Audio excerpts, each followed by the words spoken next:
Ethiopian meals traditionally consist of a few dishes served atop injera. This meal is completely vegan, which means it would typically be eaten during fasting time. The dishes I'll be making don't require any spice mixes like berbere or shiro, and all the measurements can be found on my Ethiopian Extravaganza blog post, which is linked below. This particular dish is split peas, slow cooked in a turmeric sauce until soft.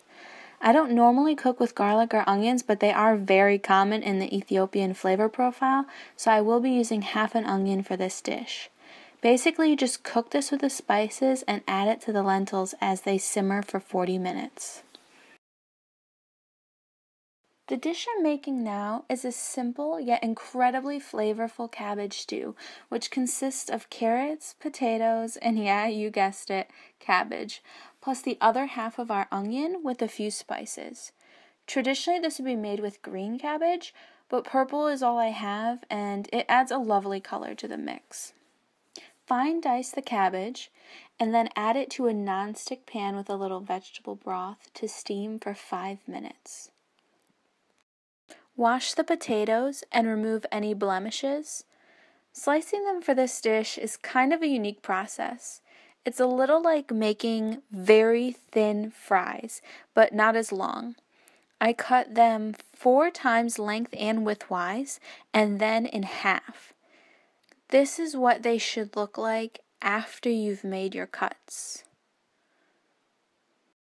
Now, wash the excess starch off the potatoes. Julienne the carrots. And add everything to the pan to cook for the remaining 25 minutes. Make sure to stir every 5 minutes or it might stick. This salad is the only dish whose name I can pronounce correctly.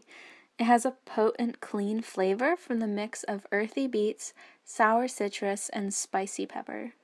Typically, it's made from fresh beets and lemon juice, but canned beets and a lime was all I had, so I improvised.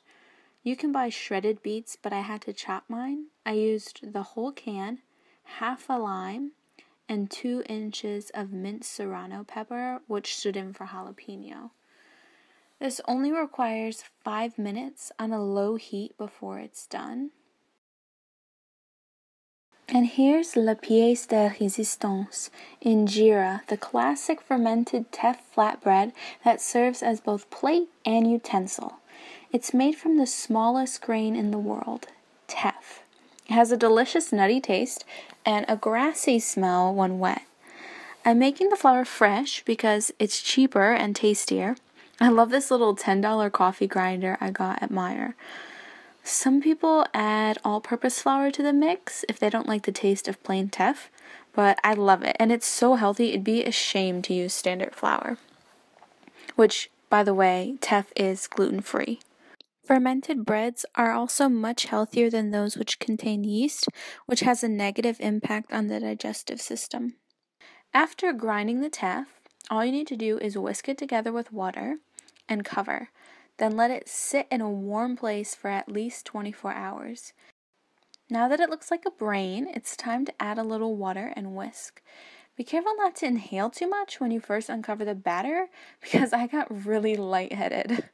And yes, it will smell sour and fermented, that's normal, and I promise you it's gonna taste great. So heat up a non-stick tava or griddle and pour in a thin layer of batter like you're making a crepe. Let it cook for 5 minutes over medium heat, no flipping required.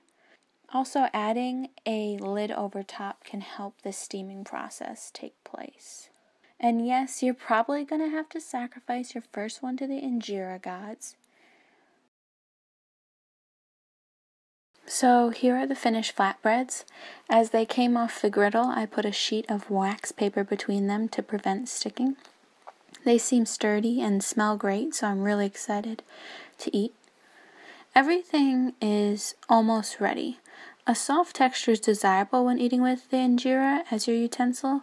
You could always leave the vegetables a little firmer if you prefer, but you want to make sure to give the split peas time to thicken up, otherwise they'll be dripping all over the place when you try to scoop them up. When the food is really fragrant, you know it's time to plate it. And since the injera isn't too big, I'd recommend serving everything with an extra roll. Now, as you know, you have to dig in with your hands. No forks or spoons allowed. I didn't have to wash any plates either, that's my kind of meal. Oil-free Ethiopian food without harming anybody. If you enjoyed this video, please give it a thumbs up and subscribe for more. Thanks for watching.